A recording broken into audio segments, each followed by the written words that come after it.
Hey everyone, ready for another deep dive? Always. Well, this time we're tackling dual language immersion education. Oh, cool. Specifically, we're looking at the Texas Education Agency's playbook for K-8 schools that are, wanting to implement it. Oh, wow. Yeah. So we're going to explore the why, the how, and the real impact beyond, just speaking two languages. Okay. I think this will be super fascinating. What do you think? Definitely. All right. So the playbook kicks off with some pretty compelling stats. Oh, Almost one-fifth of Texas students are emergent bilinguals, wow. and Texas already leads the nation in dual language immersion programs. Really? Yeah, but get this, it's still not enough. Wow. That's why this playbook is so important. It's all about helping more schools adopt this model to really tackle that achievement gap. Yeah, that makes a lot of sense. That's a huge issue. For sure. And the playbook argues that DLI, dual language immersion, is key to addressing this. They're moving away from that traditional view of a language gap, that needs to be filled with English-only instruction. Right. What they're doing is leaning on research that shows that using a student's home language can actually strengthen their English acquisition and boost their cognitive skills across the board. So it's not a hindrance, it's actually a benefit. Exactly. Yeah. I was so fascinated by this research. The playbook quotes a study that says, and I quote, "Linguistic interdependence can be used to bolster English acquisition and promote cognitive learning." I mean, that really does challenge how we've traditionally thought about language acquisition. Yeah, Yeah. for sure. Instead of seeing languages as these separate things, DLI shows us they can reinforce one another. Right. It's about using both to access, more rigorous content. And that's where those three pillars come in, right? Yes, the three pillars of dual language immersion. Can you break those down for us? So first you have bilingualism and biliteracy. Basically, fluency in reading, writing, listening, and speaking in both languages. Okay, so that's the foundation. Exactly. Then there's academic achievement, reaching those high levels of performance in all subjects using both languages. So it's not just about language, it's about excelling in everything. Right. And finally, there's sociocultural competence, Okay. understanding and appreciating both cultures, fostering those cross-cultural connections. Wow. Those pillars are really interconnected. It's way more holistic than just, basic language learning. For sure. And it's working. The playbook highlights this school, Mark Twain Dual Language Academy in San Antonio. Oh, yeah, I've heard of that one.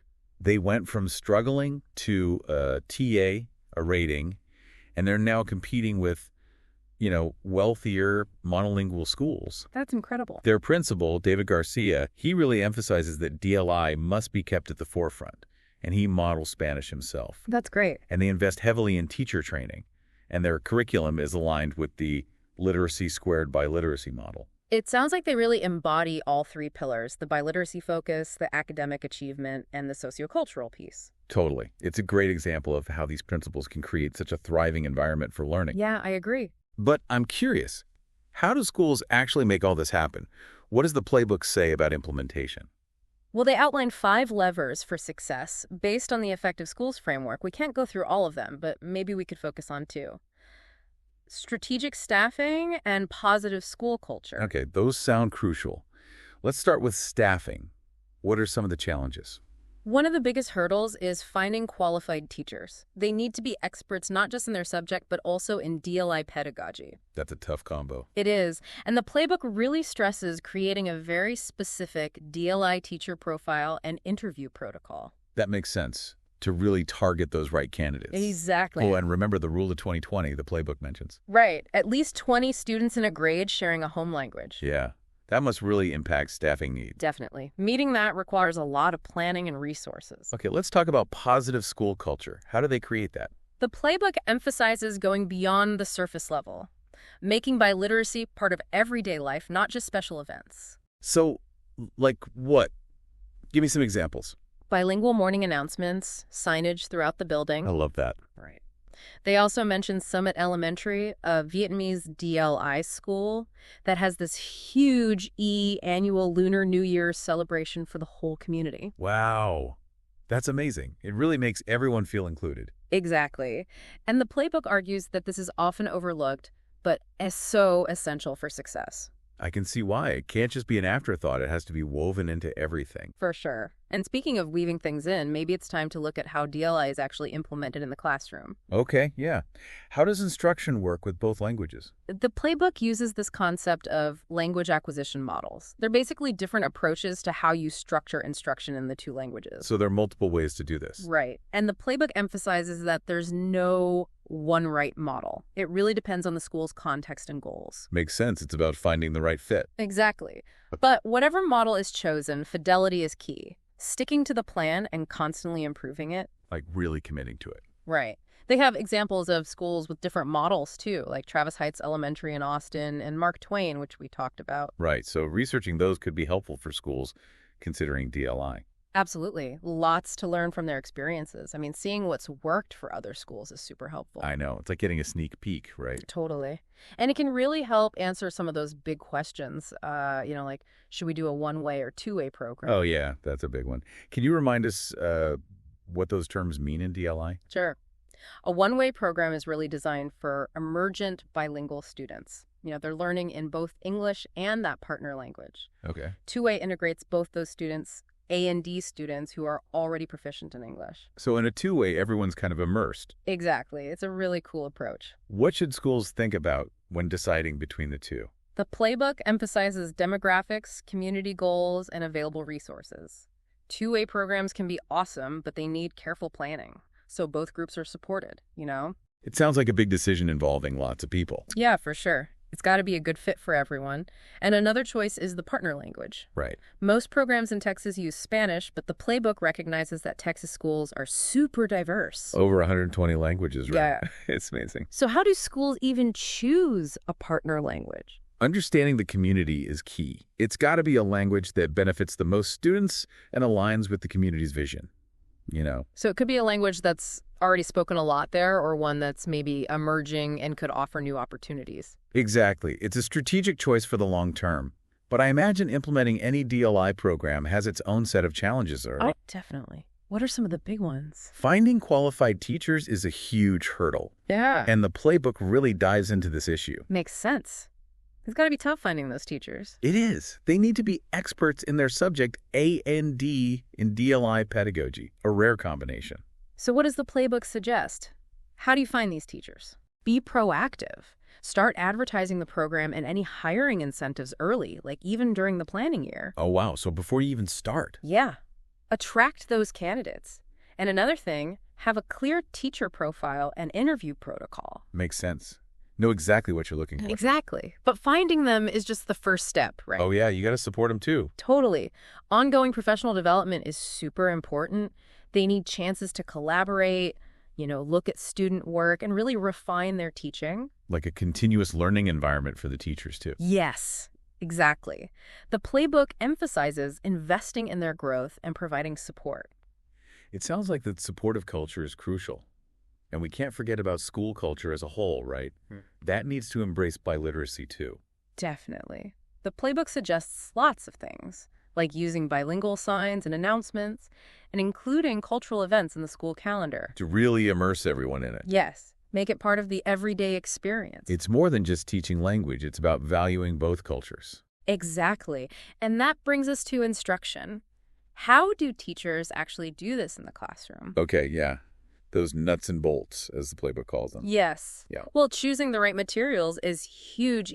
They have to align with the the Texas standards, So not just any materials. They have to be specifically for DLI. Right. And that can be tough finding materials in both languages, especially for some subjects. I bet. But the playbook does point to some resources on the TE's platform to help with this. Oh, that's good. Sounds like they're really trying to help. Definitely.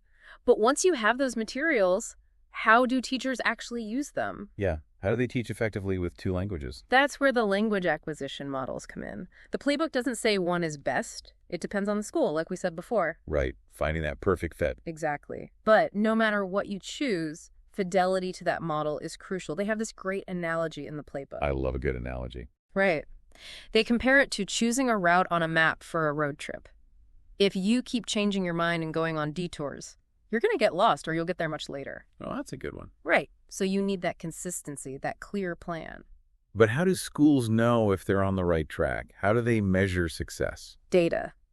The playbook really emphasizes monitoring and data analysis. Schools need to collect data on student progress in both languages, like test scores, language proficiency, and even classroom observations. So it's about looking at the whole picture. Yes, and using that data to make adjustments. It's continuous improvement. And DLI is a long-term investment, right? It's not a quick fix. Exactly. The playbook makes that very clear.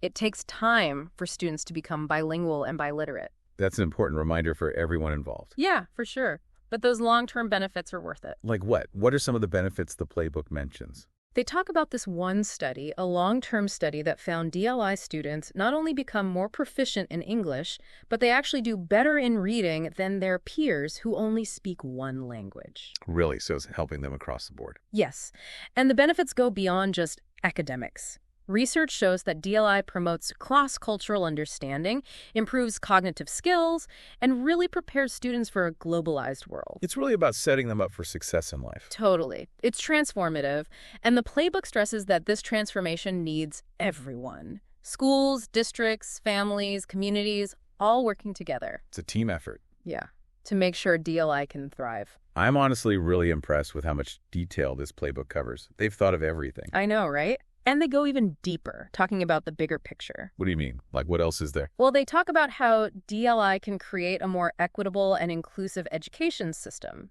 It's not just about language, it's about valuing diversity and helping every student reach their potential. It changes the whole way we think about education. Exactly. Yeah. And they even look at how DLI impacts things beyond school, like higher education and career paths. Oh, wow. Yeah, studies show that DLI graduates are more likely to go to college, get advanced degrees, and earn more money. That's incredible. It is, and it's not just individual success.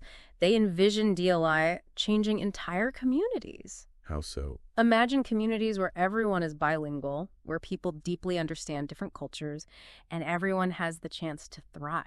Wow, that's a beautiful vision. It is, and this playbook might just be the thing to make that happen. It's exciting to think about. Yeah. It really feels like a call to action, for everyone to embrace this idea of DLI and make it happen. I agree. And the benefits they talk about, they go way beyond just the students. Right. It's like a ripple effect. Yeah, exactly. Imagine whole communities, transformed by this, more understanding between cultures, better job opportunities, and just like a deeper appreciation for different languages. That's the future they're painting here. It is. And they've done such a good job of laying it all out, the research, the steps to take, everything. I know. It's so comprehensive. But for someone who's just learning about all this, what would you say is the most important thing to remember? I think the biggest takeaway is that DLI is so much more than just being bilingual. It's really about a whole new way of thinking.